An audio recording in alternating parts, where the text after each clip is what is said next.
Chandamamakathalu.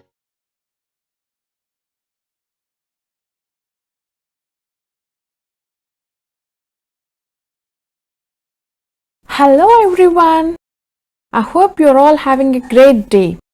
Today, let's listen to a folk tale from Haryana titled A Forest of Blue Flowers. Parmanand led a lonely life as he had lost his parents when he was young and he was their only child. He preferred to live on the edge of a forest as he liked the company of birds and flowering trees. He mostly ate fruits, roots of some plants and the leaves of certain trees which he found edible. Rarely did he catch birds, but very rarely. One day he had kept a trap for birds. After some time he found a beautiful wild parrot inside the net. He took it out and began stroking its feathers. He was surprised when the bird began to speak. "If you won't kill me or sell me in the market, you will meet with good fortune." Parmanand replied, "Tell me what you want me to do to enjoy the good fortune you promise me." "Take me to the king and let me do the talking," said the parrot. "I shall," said Parmanand. He found his way to the palace and presented himself before the king, with the parrot in hand. The king exclaimed, "Now that's a beautiful bird." He called an attendant and asked him to fetch Princess Moti Rani. When she came, the king said, "Rani, would you like to keep this bird?" The princess, of course, was delighted. "Yes, father, I shall look after it well." The king turned to Parmanand.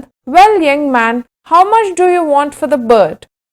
He took some time to respond as he had been taken up by the beauty of the princess. The parrot took that opportunity to speak. "1,000 coins," it said. Everybody in the court was surprised over how the parrot talked so fluently. The king made the royal treasurer count the coins. He handed over the pouch to the king, who then gave it to Parmanand. After he left, the king and the princess listened to the parrot's talk for some time before the princess took the parrot to her apartments. The next day, a golden cage was made for the parrot. A few days later, the parrot told the princess, "Please allow me to return to my home for a while. I promise I shall come back. I will even bring a present for you."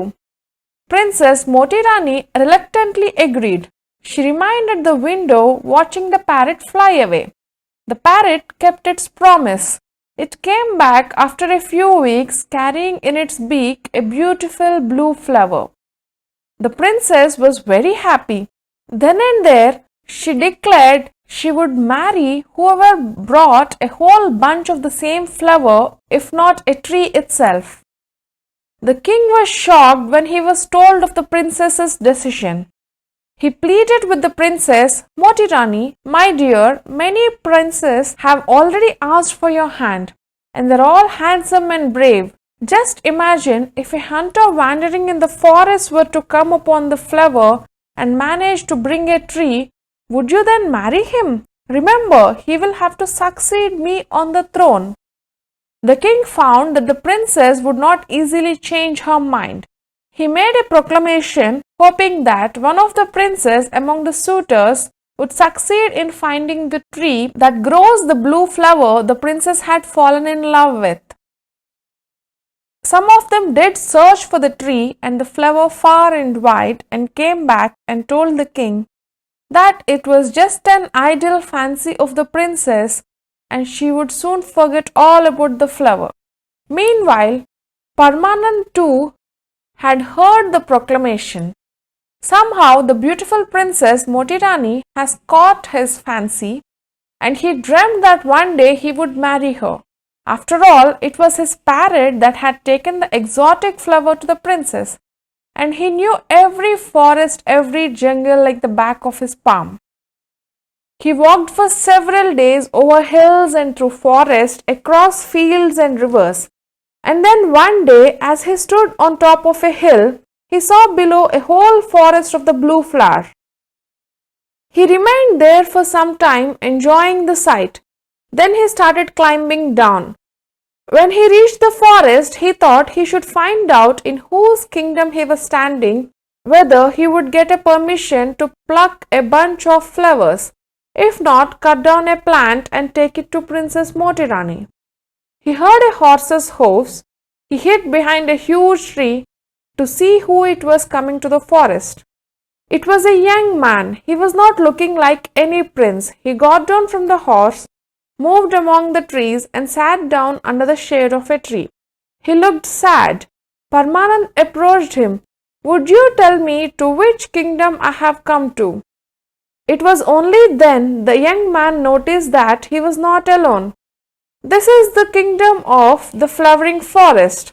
Who are you and what brought you here? Queried the young man. My name is Parmanand. I came here in search of the blue flower and I find a whole forest full of the blue flower. But friend, why are you looking sad? I will tell you my story. The king had a beautiful daughter. She possessed a special gift. Whenever she came here, the birds sang. She was so gentle that whenever she touched the buds, they blossomed. My father was the king's minister, and when we were children, Princess Neelmani and I used to play together. When we grew up, we decided to marry each other. But the king wanted her to marry a wealthy merchant.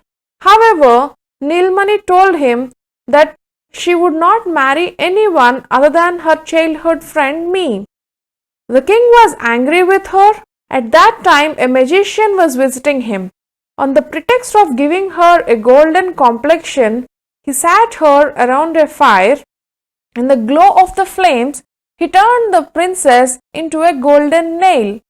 If you heat the nail in a fire, your daughter will get back her life, the magician told the king before he went away.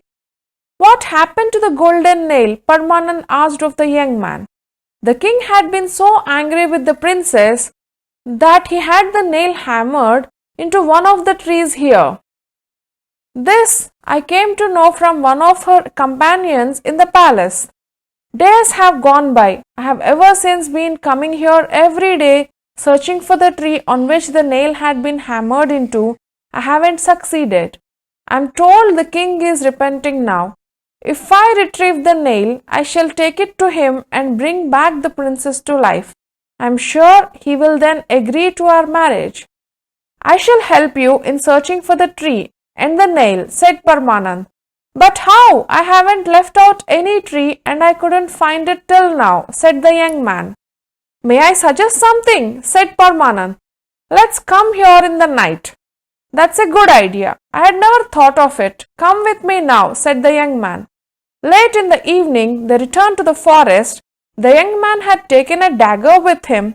The two began looking at every tree. Suddenly, Parmanand exclaimed, Friend, see that! Something is glittering in the moonlight. It must be the nail.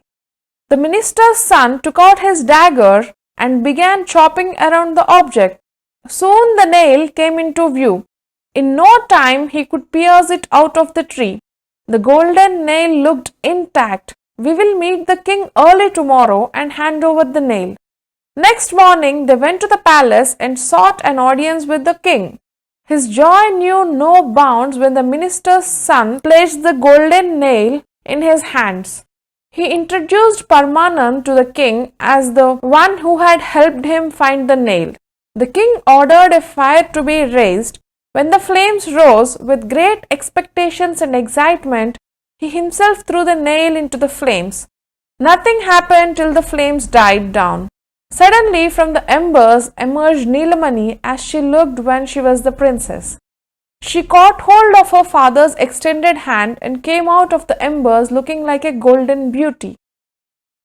The king lost no time in announcing the wedding of Princess Neelamani with the minister's son. He turned to Parmanand. What reward can I give you, my friend? Parmanand then revealed now he had come there in search of the blue flower. Why do you want to take only a bunch of them? The king asked.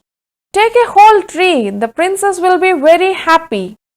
Parmanand was duly escorted. When he reached the palace, he called on Princess Motirani and her father. Without wasting time, the tree was planted in the royal garden, much to the delight of the princess. The king agreed to her wedding with Parmanand. I hope you enjoyed this story, and for more such interesting stories, please subscribe to our channel. Thank you for listening. Sarve Jana Sukhino Bhavantu.